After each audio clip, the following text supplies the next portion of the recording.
Perkenalkan, saya dengan Ida Ayu Yudia Pratidina dengan NIM 1818011011121. Hari ini saya akan melakukan salah satu pemeriksaan neurologi, yaitu pemeriksaan koordinasi.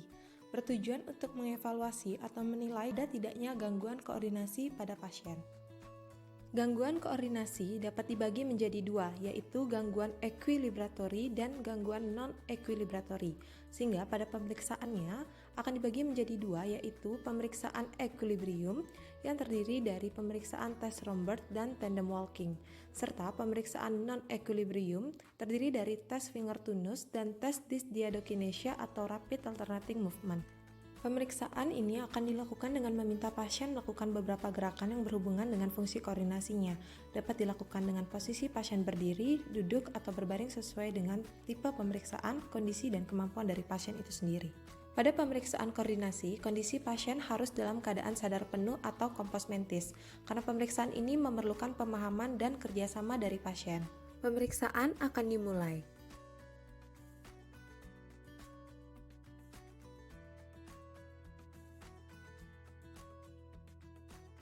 Selamat pagi Ibu, silakan duduk. Perkenalkan, saya dengan Dr. Yudia yang bertugas pada pagi hari ini. Ibu dengan Ibu siapa? Saya Gita, Dok. Baik Ibu, di sini saya akan menanyakan identitas Ibu terlebih dahulu ya Bu ya. Umur Ibu berapa? 25 tahun. Alamatnya di mana? Saya di Banyuning. Pekerjaannya apa ya Bu? Saya sekarang bekerja sebagai pegawai bank. Baik Ibu, terima kasih. Baik Ibu, pada pemeriksaan sebelumnya Ibu dianjurkan untuk melakukan pemeriksaan koordinasi. Di sini saya adalah dokter yang akan melakukan pemeriksaan tersebut ya Bu. Iya, Dok.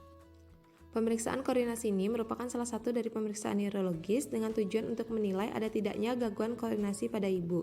Saya akan melakukan dua pemeriksaan, yaitu pemeriksaan equilibrium terdiri dari tes Rombert dan tandem walking, serta tes non-equilibrium atau pemeriksaan non-equilibrium terdiri dari tes finger tonus dan tes dysdiadokinesia atau rapid alternating movement.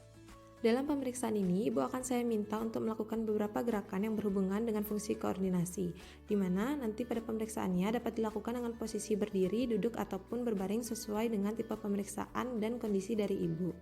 Baik, Ibu apakah bersedia untuk dilanjutkannya pemeriksaan ini? Iya, bersedia, Dok. Baik, karena Ibu bersedia, silakan Ibu untuk menuju bed terlebih dahulu. Pertama kita akan melakukan pemeriksaan equilibrium ya Bu, terdiri dari tes Rombert dan tandem walking. Saya akan meminta Ibu untuk berdiri tegak dengan kedua kaki saling merapat dengan mata terbuka dan mata tertutup. Dan dapat dilakukan juga dengan tangan Ibu disilangkan di depan dada untuk memprovokasi keseimbangan. Dalam pemeriksaan ini saya akan menilai apakah Ibu dapat mempertahankan posisi atau Ibu malah terjatuh. Sehingga saya akan menjaga Ibu sehingga pada saat Ibu terjatuh itu tidak terjadi adanya cedera. Seperti itu nggih Bu. Silahkan Ibu untuk dilakukan pemeriksaannya. Ibu sebelum dimulai pemeriksaannya mohon untuk dilepas alas kakinya terlebih dahulu nggih Bu.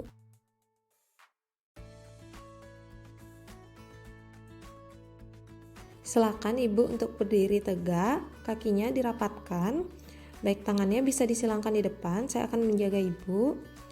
Lalu matanya terbuka, Bu. Ya. Sekarang matanya silakan untuk ditutup. Baik, cukup Ibu. Terima kasih. Baik, selanjutnya kita akan melakukan pemeriksaan tandem walking. Ibu akan saya minta untuk berjalan pada satu garis lurus di atas lantai. Lalu menempatkan tumit yang satu di depan jari-jari kaki yang berlawanan. Pada pemeriksaan ini saya akan menilai apakah Ibu dapat mempertahankan diri atau terjatuh, sehingga saya akan menjaga Ibu sehingga tidak terjadi adanya cedera pada saat Ibu terjatuh nggih Bu. Silahkan untuk dilakukan ya Bu dengan mata terbuka.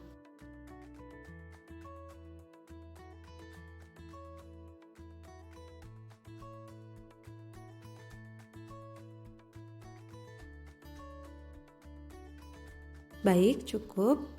Selanjutnya kita akan melakukan pemeriksaan non-equilibrium terdiri dari tes finger tonus dan tes dysdiadokinesia atau rapid alternating movement. Silakan Ibu untuk duduk di kursi itu. Pertama kita akan melakukan pemeriksaan tes finger tonus ya Bu, di mana pemeriksaan ini dapat dilakukan dengan posisi Ibu berbaring, duduk ataupun berdiri. Di sini kita melakukannya dengan posisi duduk ya Bu. Pada pemeriksaan ini, saya akan meminta Ibu untuk mengekstensikan lengannya atau meluruskan lengan Ibu, lalu saya akan meletakkan jari telunjuk di depan Ibu. Setelah itu, Ibu bisa menunjuk jari telunjuk saya menggunakan jari telunjuk pada tangan yang diluruskan tersebut, lalu Ibu menyentuh ujung hidung Ibu. Kemudian nanti akan dilakukan dengan gerakan perlahan, lalu gerakan dipercepat. Dan saya juga akan memindahkan jari telunjuk saya di berbagai posisi. Nanti Ibu mohon untuk diikuti ya Bu. Pada pemeriksaan ini akan dilakukan dengan kedua tangannya Bu ya. Pertama kita lakukan dengan tangan kanan terlebih dahulu. Silakan Ibu untuk dilakukan. Baik, silakan untuk diikuti Bu. Baik, mohon dipercepat. Bu, sudah cukup. Selanjutnya untuk tangan yang sebelah kiri. Baik, silakan untuk diikuti Bu. Dipercepat Ibu. Baik Ibu, sekarang dengan mata tertutup, saya akan memposisikan jari pada satu tempat.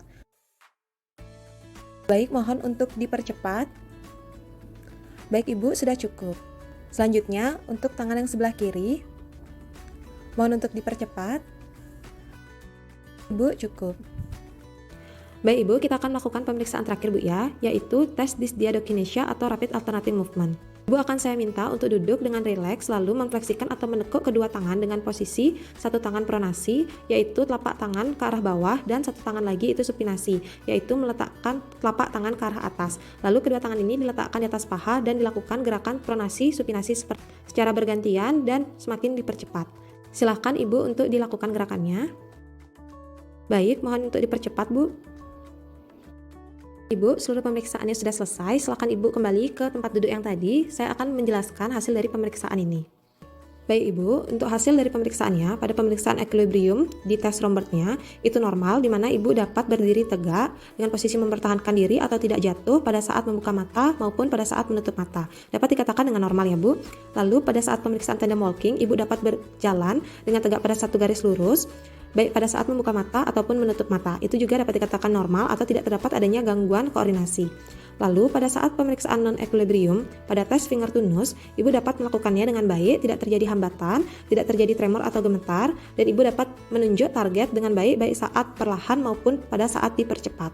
Dan pada pemeriksaan terakhir yaitu tes dysdiadokinesia atau rapid alternating movement, itu juga normal di mana Ibu dapat melakukan supinasi pronasi seperti gerakan yang tadi kita lakukan dengan cepat dan tidak terdapat adanya hambatan. Jadi kondisi Ibu tidak ada gangguan koordinasi sama sekali atau kondisinya itu sehat dan normal. Pemeriksaannya sudah selesai. Apakah Ibu ada yang ingin ditanyakan? Tidak dokter. Karena tidak ada, pemeriksaannya sudah selesai Bu ya. Mohon untuk selalu jaga kesehatannya. Terima kasih dokter. Terima kasih Bu. Pemeriksaan telah selesai, di mana pada pasien yang telah diperiksa sebelumnya, kondisi pasien adalah normal atau tidak terdapat adanya gangguan koordinasi. Saya akan menjelaskan hasil pemeriksaan atau interpretasi jika pasien mengalami gangguan koordinasi. Pada pemeriksaan equilibrium, yaitu yang pertama tes Rombert, dilakukan untuk membedakan lesi proprioseptif dengan lesi cerebellum jika pada pemeriksaannya pasien mengalami gangguan koordinasi. Pada gangguan proprioseptif, pasien dapat berdiri tegak dengan mata terbuka, namun saat mata tertutup pasien sulit mempertahankan diri dan jatuh. Pada lesi cerebellum, pasien tidak dapat mempertahankan diri baik pada saat mata terbuka ataupun tertutup dan cenderung berdiri dengan kedua kaki lebar atau weight base. Pada pemeriksaan tandem walking, pasien yang mengalami gangguan koordinasi itu akan dibedakan dengan gangguan proprioseptif dan lesi pada cerebellum. Pada gangguan proprioseptif, pasien dapat berjalan tegak dengan mata terbuka, namun saat mata tertutup pasien sulit mempertahankan diri dan jatuh. Dan pada lesi cerebellum, pasien tidak dapat berjalan tegak baik saat mata terbuka ataupun tertutup. Selanjutnya, untuk pemeriksaan non-equilibrium, pada tes finger to nose, pasien dengan gangguan koordinasi akan terdapat beberapa kondisi. Pertama, pada kondisi pasien tremor intensi atau aksi, akan terlihat tangan pasien mengalami tremor atau gemetar saat bergerak mendekati target. Lalu pada pasien dismetri, gerakan jari akan terhenti sebelum mencapai target, kemudian bergerak lagi untuk mencapai target dengan gerakan perlahan, di mana temuan ini akan konsisten pada beberapa kali pengulangan. Lalu pada pasien dengan gangguan di cerebellumnya, lengan pasien ipsilateral dari lesi akan mengalami ataksia dan inkoordinasi. Selanjutnya pada pemeriksaan yang terakhir, yaitu tes dysdiadokinesia atau rapid alternating movement, bila sisi tangan kanan pasien mengalami kesulitan dalam melakukan pergerakan atau terlihat melambat, dapat disebut sebagai dysdiadokinesia kanan. Dan pada pasien dengan gangguan pada cerebellumnya akan mengalami kesulitan melakukan gerakan tersebut. Baik, keseluruhan pemeriksaan koordinasi dan interpretasinya sudah selesai.